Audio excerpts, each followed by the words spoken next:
A medida que el escándalo entre Donald Trump y Jeffrey Epstein sigue explotando, parece que la persona que más está capitalizando todo esto es Elon Musk. A medida que su enemistad con Donald Trump continúa, cada día encuentra más munición para atacarlo. Y un nuevo informe revela qué tan dañina es esta información que tiene Elon Musk, cómo él está haciendo lo que sea para poder acabar finalmente con Donald Trump, con él y con todo el movimiento MAGA. Pero antes de involucrarnos en este informe que nos explica qué tan fuerte es el ataque que Elon Musk quiere lanzar contra Donald Trump, quiero comenzar con la forma en la que está perjudicando a Donald. Y es que Donald Trump está perdiendo la cabeza con Epstein, y es que Donald Trump está perdiendo la cabeza por el tema de Epstein en esta llamada. Mírenlo por favor. What are the things that are most important that you would like to see the FBI get to the bottom of?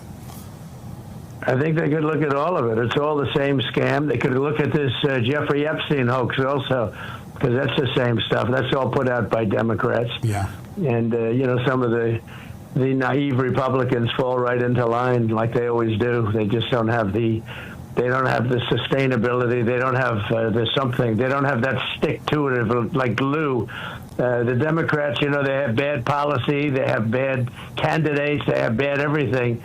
But they stick together. The Republicans don't do that. But they ought to look into the Jeffrey Epstein hoax too, because that's another hoax that's frankly put out by the pushing the Republicans and put out by the Democrats. No, they definitely set the Republicans up. One big prosecutor look at it all. Would that make you feel good, you think?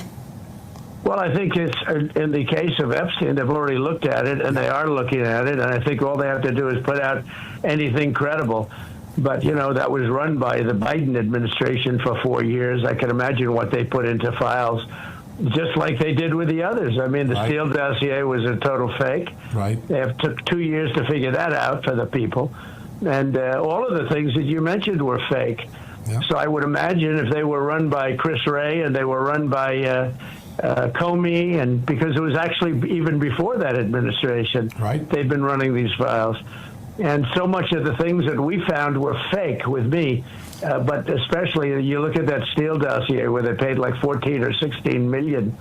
That's more than James Patterson gets paid to do a #1 bestseller. Donald Trump claramente está en pánico y no tiene ni siquiera la menor idea de qué historia contar. Quiere decir por un lado que los archivos Epstein no existen, pero también quiere decir que fueron escritos por Obama. ¿Y cómo Obama va a escribir algo que él dice que no existe? Se contrarresta todo lo que él dice, ¿verdad? Hay cosas increíbles ahí y deberíamos de dejar que salgan a la luz. El FBI debería de investigar, pero ¿qué debería de investigar? Todo esto es un desastre. Donald Trump ni siquiera puede mantener una historia coherente. En parte porque tiene un estado cognitivo totalmente despreciable. En gran medida porque tiene una salud cognitiva totalmente deplorable. Y esto lo sabotea cada día. No solo con que el estadounidense promedio esté realmente furioso con Donald Trump, sino que actualmente simpatizantes de MAGA, personas que literalmente le decían que sí a todo lo que Donald Trump diga, están dándole la espalda. Esto es revelado por nuevas encuestas. Y esto es especialmente malo para Donald Trump, justamente por lo que acaba de hacer Elon Musk. Miren el clip, por favor. Yeah, I would say that the word is dissatisfied. That is how Americans feel in terms of the releases so far of the Epstein case. Take a look here, Epstein case, amount of info release. The winner here, 50% dissatisfied. Doesn't matter, 29%, not heard enough, 17%. But look at the bottom of your screen. The percentage that are satisfied is just 3%. That's 1, that's 2, that is just 3%. I feel like the count on Sesame Street. Just 3% of Americans are satisfied so far with the amount of information released. The clear winner in this particular case is 50%. Half of the public is dissatisfied, at least so far. And are you seeing a big difference between how Republicans and Democrats are viewing this?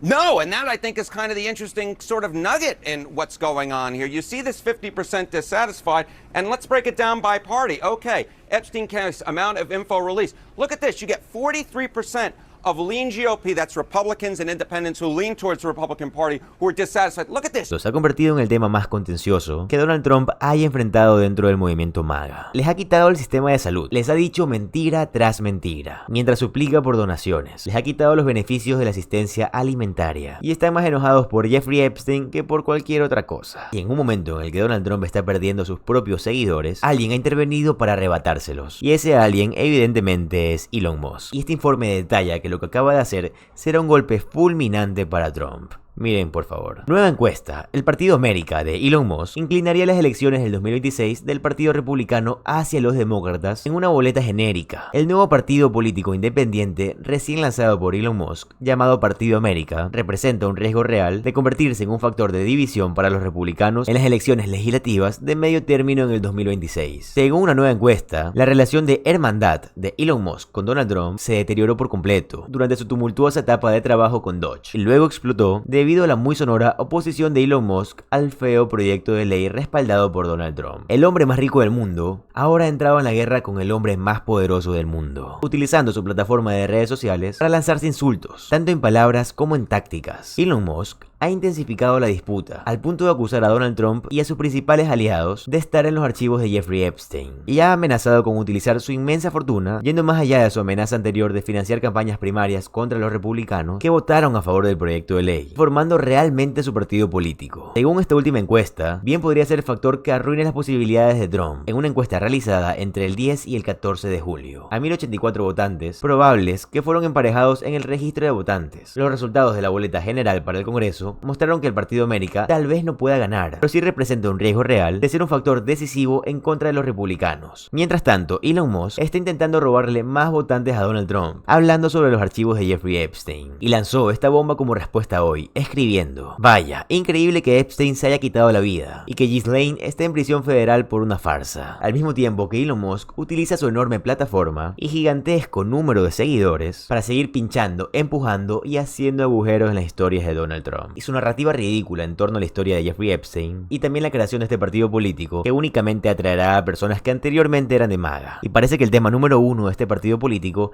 es liberar los archivos de Jeffrey Epstein. Este es el tema más perjudicial políticamente hablando para Donald Trump. Así que tal parece que Elon Musk está arruinando completamente a Donald, y este nuevo informe lo deja muy claro. Mientras Donald Trump hace todo lo que puede por distraer y encubrir, alguien que lo está denunciando es el senador Broker. Miren el clip, por favor. Let's start where we ended.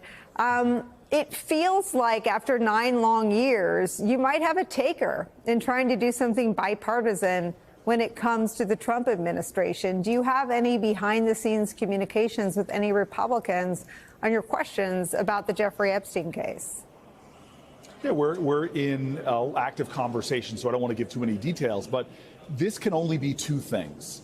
Either Bovee and the Justice Department are lying about the Epstein situation, that they didn't have all these client lists and all this damning information about sex trafficking, or they're showing a dangerous lack of transparency, that they do have this information, but they're not sharing it publicly. They're either lying or this is lack of transparency. And Bovee served in a senior position. He was, as they say, in the room when it happened, when these discussions and these decisions are being made. He has information that is relevant to either the lying or relevant to the lack of transparency, and he is culpable. He is responsible for either one of those things, and he should come forward. Well, lack of transparency, would you call it a cover-up? Well, again, if what they said is true and they're not lying, that Pam Bondi had this damning evidence on her desk that she was just going to go through, that they went around, multiple members of the Trump administration went around and talked about this damning evidence, whipping people up. If they're not lying about that, then yeah, this is a cover-up of very serious allegations and charges. Have you seen an instance in 6 months when any of those individuals have acted in a way that is separate from what Donald Trump either wants or asks them to do? I mean, you really hit it on a head. And this is why you see even the Federalist Society and the heritage groups really breaking with Donald Trump, because the litmus test for Donald Trump now, and we've seen this with Hegseth and others, it's not qualifications for the job. Clearly, we've seen Republicans be talking about how unqualified these people are. The litmus test isn't a certain philosophy for him to put somebody on the bench. The litmus test is, are you loyal to dear leader or not? That is really what we're looking at here. And so you make the point of a lot of these figures that he's choosing because of their willingness to be enthralled with the president and the president's will. That's the problem we have in America right now, writ large, is the sense that there are people who are put in positions where they should be independent, like the Justice Department, where they should be offering checks and balances, like Republicans in the Senate and in the House, and they are not doing that. They are actually undermining the Constitution and surrendering power to the president that makes him less of a president and more of an authoritarian leader. Do you see an opportunity to speak to his voters in a new and unique way? To say, you have been betrayed, and forget about all the policy opportunities and policy betrayals, where Trump wins because he says he's going to lower the price of grocery in front of melting meats at Bedminster during the campaign. That didn't seem to rattle his voters the way this has. Do you see a political opportunity to talk to his voters and bring them back to the Democratic coalition on matters of transparency? Yeah, look, the litany now is long of his betrayals of people that put their trust in him.